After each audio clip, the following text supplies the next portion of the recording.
Hola, mi nombre es Jorge Antonio Machuca Vilches y soy egresado de la Escuela Profesional de Literatura de la Universidad Nacional Mayor de San Marcos.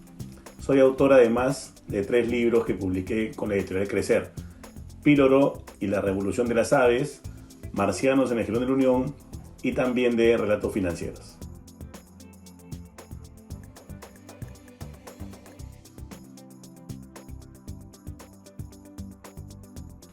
Muy bien, cada uno de los libros que he escrito ha tenido una distinta fuente de inspiración. Por ejemplo, el libro de Píloro está inspirado en la libertad, está inspirado en ese deseo que tenemos todos de poder llevar a cabo nuestra vocación, de poder ser libres y eventualmente no rendirnos ante la posibilidad de pertenecer a una sociedad que ya tiene todo predeterminado. Luego tenemos el libro Marcianos en el Jirón de la Unión, que está inspirado en el centro de Lima, ¿no? Yo trabajé en el centro de Lima durante 8 años y pasaba siempre por el Jirón de la Unión, por la Plaza Mayor, por los conventos que están en el centro de Lima, y eso ha sido un elemento importante en este relato. Y finalmente, Relatos Financieros está inspirado en lo que yo veo en el día a día, ¿no? Trabajo como abogado en la Superintendencia de Banca y Seguros y he visto mucho de lo que son los créditos, el ahorro, el dinero electrónico, entre otros productos, que he plasmado cada uno de ellos con un relato.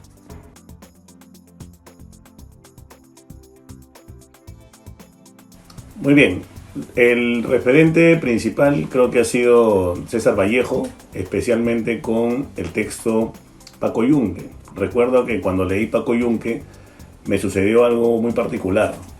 Sentía que el cuento no había acabado, ¿no? Quería leer la segunda parte porque en ese relato, como todos saben, Humberto Grieve perjudica a Paco Yunque, le roba la tarea y Paco Yunque solamente atina a llorar.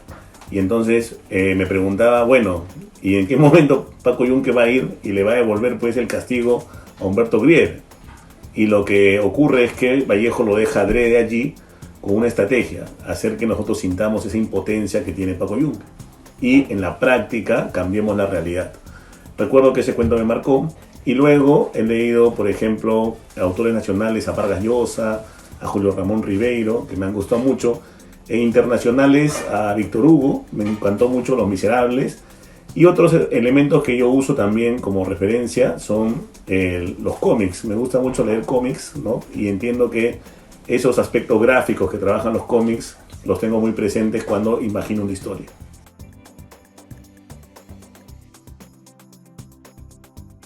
Muy bien, el consejo que les daría es que traten de ser un referente para sus hijos, ¿no? Entonces, por ejemplo, escucho muchos padres que me comentan que sus hijos no leen. Y yo les pregunto, ¿y tú qué has leído este año? ¿No? Ya estamos octubre del 2022, ¿qué has leído este año? No he leído nada. Entonces, ¿qué esperas que lea tu hijo, ¿no? La máxima que aplica para la lectura es monkey see, monkey do. Quiere decir que lo que el mono hace, ¿no?, termina siendo repetido por alguien que ve ese hacer. Entonces, si en casa nos ven viendo farándula, viendo Magali TV, viendo cualquier producto que sea desechable, seguramente los niños van a pensar que ese es el derrotero que debo seguir, ¿no? Cuando podrían los padres estimular la lectura a partir de practicarla, ¿no? Otro tema que también recomiendo es revisar qué cosas están leyendo sus hijos, porque hay pues de todo, ¿no? Hoy en día los textos que se desarrollan para la lectura están segmentados por edades, ¿no? De repente un texto puede ser muy interesante, pero para un niño que ya tiene más de 12 años. Para otros más pequeñitos, otro texto podría ser el más oportuno. Entonces, siempre revisar, ¿no?, con detalle cuáles son los valores y cuáles son las edades que más o menos se tienen previstas para cada libro, que es un trabajo que hoy en día hacen las editoriales, ¿no? Ese trabajo es importante y no hay que dejarlo de lado.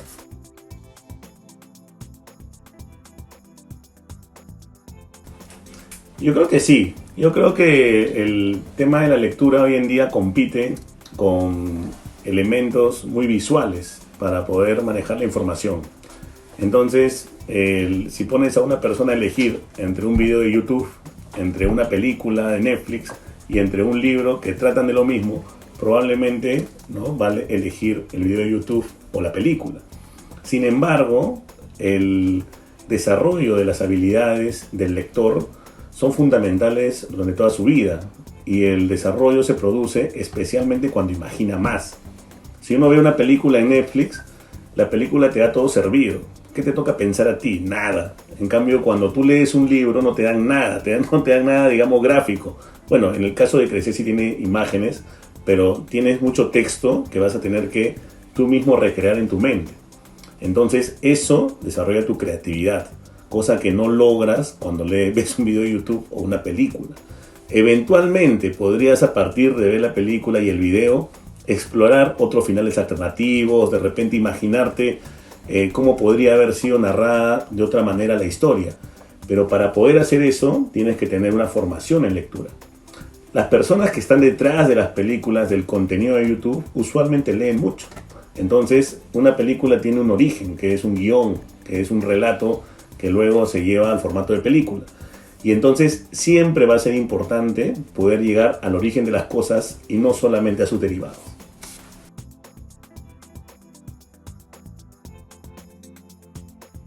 Muy bien, yo trabajo con la editorial Crecer desde el año 2015, año en el cual se publica Píloro y la Revolución de las Aves.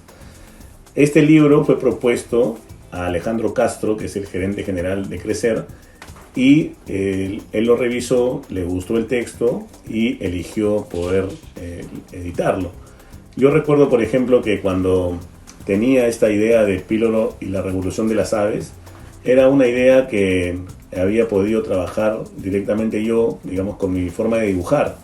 Y eso fue lo que le propuse en un manuscrito y algunos dibujos sueltos a la editorial. Luego la editorial se encarga de dejar el texto con las imágenes en un producto final que quedó muy bonito y que yo te invito a leer. Posteriormente hemos tenido 2 colaboraciones más. Una es Marcianos en el Jirón de la Unión y la última ha sido Relatos Financieros. Cada uno de estos libros ha sido coordinado con la editorial justamente para tratar de trabajar valores en específico. Sin duda, el valor que está detrás del Píloro y la Revolución de las Aves es la creatividad y esta posibilidad de que uno pueda elegir su destino. Detrás de Marcianos en el Jirón de la Unión está el tema de la solidaridad, porque los marcianos llegan al Perú y ven que hay mucha desigualdad, ¿no? Entonces no lo pueden comprender y finalmente tratan de ayudar a una persona desfavorecida, socialmente hablando. Y finalmente, en lo que respecta a relatos financieros, está lo más importante que debe tener hoy en día un niño, es decir, una formación en aspectos financieros desde temprana edad. En este libro lo que se trabaja justamente es cómo puedes tú aprender a ahorrar, qué importancia tiene el crédito, por qué son importantes los seguros, conceptos que cuando uno tiene más de 18, sin duda, tarde o temprano termina usando.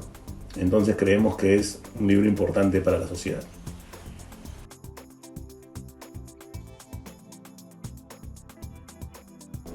Muy bien, yo lo que suelo manejar es una idea base, es decir, un pequeño resumen de un relato. Así comienza para mí todo. Es decir, para escribir Píloro, para escribir Marcianos o para escribir relatos financieros, lo primero que tuve fue una idea muy cortita acerca del texto.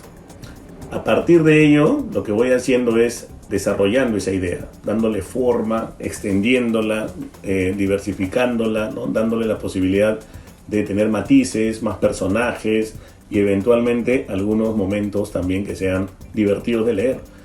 Y también en ese momento voy trasladando algunas imágenes que yo bosquejo, me gusta un poquito dibujar y entonces se me hace mucho más fácil yo mismo tener presente hacia dónde va la historia. Entonces, una recomendación para los que desean escribir es que debes tener una idea inicial y ser constante para que esa idea crezca y termine convirtiéndose ya no en una simple oración o en un parrafito, sino en un libro de varias páginas. Pero por algún lado hay que comenzar y lo mejor es tener una idea genérica de qué va a tratar tu texto. Volver a ello una y otra vez. Yo diría que la escritura no es un trabajo esencialmente que puedas desarrollarlo como un trabajo regular, digamos, de un horario de 8 de la mañana a 6 de la tarde, sino más bien vas a tener momentos de tranquilidad y de especial creatividad donde te va a provocar seguir desarrollando tus historias, ¿no? Cuando tengas esa motivación, no la pierdas siéntate en un lugar donde puedas trabajar tranquilo y vas ampliando aquello que inicialmente escribiste.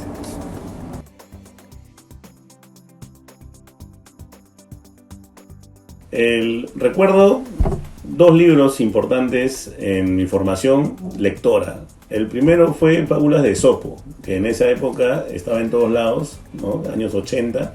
Era el libro que venía con imágenes de animales, ¿no? Y una historia de fábula contada de una manera muy práctica. Y eran historias cortas, fáciles de leer, con tu moraleja, y todos los niños leíamos eso en esa época.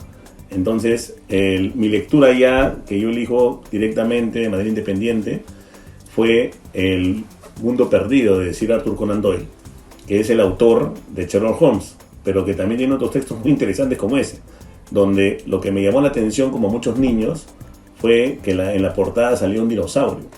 La historia trata justamente de un mundo perdido, habitado por seres prehistóricos, ¿no? Donde se va a dar una serie de peripecias que, por si acaso, si te gusta un poco la lectura, no tiene nada que ver con las películas que se han hecho sobre ese libro, ¿no? El libro es mucho más interesante, mucho más contundente, aprende muchísimo de dinosaurios y aprende muchísimo también de la época, ¿no?, en la que el ser humano en verdad no dominaba en absoluto el mundo, donde los que mandaban eran los seres prehistóricos, ¿no?, los dinosaurios.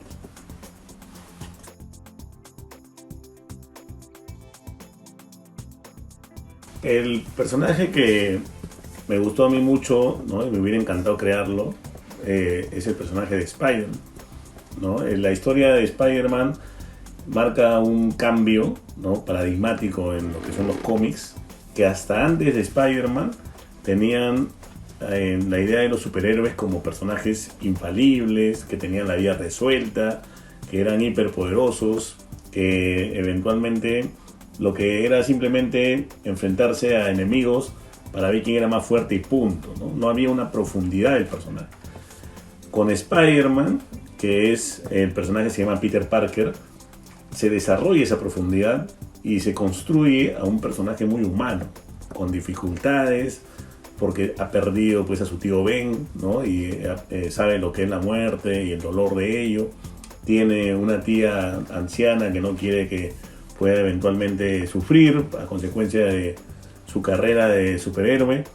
Tenemos también que se enamora, que tiene rupturas, que tiene problemas económicos, una serie de vicisitudes que hacen que el personaje sea rico y que nosotros nos identifiquemos con él porque es más humano, ¿no? Entonces ya a partir de allí marca totalmente un nuevo esquema y los autores siguientes han ido creando también personajes con dificultades como todo humano, ¿no?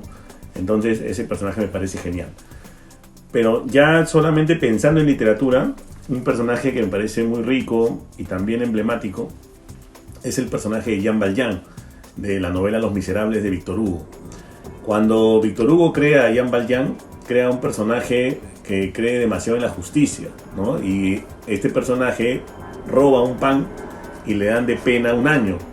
Como no puede resistir esa pena que le parece injusta, se escapa en múltiples oportunidades de la prisión, y en cada oportunidad que se escapa le agregan 1 año de pena. Entonces al final se queda en cárcel como 20 años. Y cuando sale como una persona que detesta el mundo, ¿no? Sale como una persona que ya está decidida a delinquir, y va y le roba pues le hurta, ¿no?, a un monje. Y el monje, en lugar de denunciarlo a la policía, lo perdona, ¿no?, y simplemente evita la denuncia. Entonces eso en Jean Valjean produce un cambio de esa actitud negativa a una actitud positiva. Y a partir de allí decide, a pesar de todo el sufrimiento que ha tenido, tratar de llevar bondad y solidaridad al mundo, ¿no? Entonces se vuelve también un personaje emblemático. La parte más interesante es que cuando él ayuda a una niña muy pequeñita, la ayuda una niña de bajos recursos, que luego, cuando él envejece, ¿no?, simplemente la niña lo olvida, ¿no? Lo olvida, ya es una mujer, se casa y se olvida de ese anciano que lo ayudó. Sin embargo, él va y lo visita, ¿no?, justamente en las postrimerías de su vida, y aparentemente Jean Valjean la estaba esperando en todo el tiempo, ¿no? Porque cuando ella lo visita por última vez, ya Jean Valjean fallece, ¿no?, ahí mismo. Entonces ese sin duda es uno de los personajes más dramáticos de la literatura, a tal punto que Los Miserables tiene como 40 versiones de películas.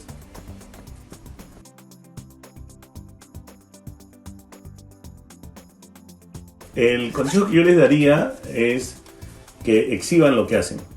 Muchos escritores suelen sentir un poco de vergüenza de mostrar su trabajo, ¿no? Escriben, digamos, para ellos mismos, a escondidas, y les cuesta mucho decirle a alguien, ven y lee lo que he escrito, ¿no? Entonces, eso puede cambiar definitivamente tu manera de escribir, porque nosotros tenemos que saber que la escritura sirve para comunicar.